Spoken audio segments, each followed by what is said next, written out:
Alright, first lesson in Unit 4. This is Winters and Rettig back with you. Simplifying radicals. Alright, so radicals, we can take these things and we can break them down. Alright, so square root of 50, we don't know any square root of 50. It's not a perfect square. But what are some things that multiply to make 50? Some of its factors that are perfect squares. Gotta think of the one that's a perfect square. That's the only way to do it. Probably thought of 25. Alright, so 25 times 2 gives you your 50. But we can break that square root of 25 down, which is 5. We can break that square root of a to the 6th, a cubed, because a to the 3rd times a to the 3rd is a to the 6th, because we do what with the exponents? Add them up. And then the last one, you get b to the 3rd out of this. The key to simplifying that, though, is when you divide 7 by 2, and we're dividing by 2 because this is a square root, you're going to have one remainder. And so you take out however many can divide out evenly by 2, and then that one remainder remains inside the radical. Also, this 2 right here, we weren't able to simplify, and that's your final answer. Alright, so the next one will show you a different way that you could break down that b to the 7th a little bit differently when we look at y to the 7th here with the cubed root. Stupid thing. Alright, so now we're looking for perfect cube factors of 24. So the perfect cubes, probably not super familiar with those, but 2 times 2 times 2 is 8. 3 times 3 times 3 is 27. Make a list of all the cubes. It'll help you remember. That'll help you a lot. Okay, so we can break this one down. Cube factors, 8 times 3, Mr. Winters mentioned. 2 times 2 times 2 was 8.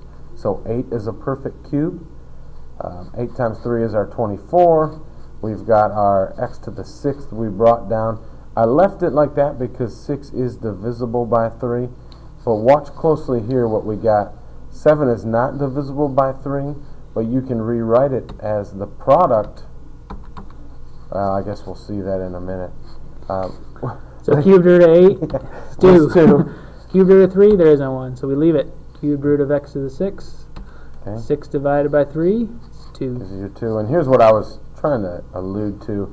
We'll rewrite the y to the 7th as y to the 6th times y to the 1st, since 6 is divisible by 3.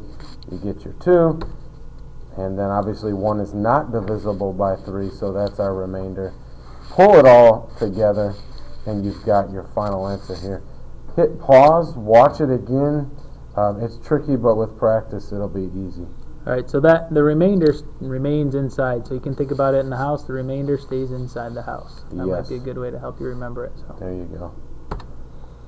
Okay, talking about multiplying radicals here, we've got to make sure of a couple things. If you've got cube roots, you can multiply them, and then you just multiply our radicand. 4 times 5 is our 20.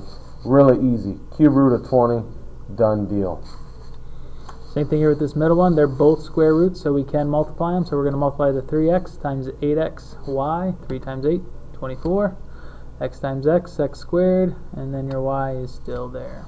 Okay.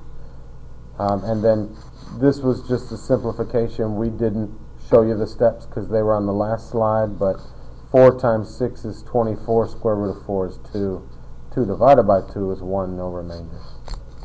Alright, and these are both cube roots, so we can do the same thing. 9 times 6, 54, x squared times x squared, x to the 4th, y to the 6th, from y times y to the 5th. Alright. Remember y to the 1st here. Okay, so we can break that 54 down. 27 and 2. 27 is a perfect cube, which is 3. X to the 4th, 4 divided by 3 is 1, with 1 left over, remains in the house. The 2 remains in the house too, from the 54 and the 27 and the 2.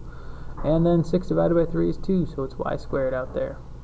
So make sure, again, I would really focus on that last slide where we showed you the process of simplifying cube roots and square roots, because there's probably a little break in your understanding right here if you're just watching this for the first time. So re-watch that simplification one and do some practice. Alright, we're running out of time here, so we're going to make another video with adding and subtracting. Pretty simple, but we're out of time here. We're out of time. Alright, be back soon. See ya.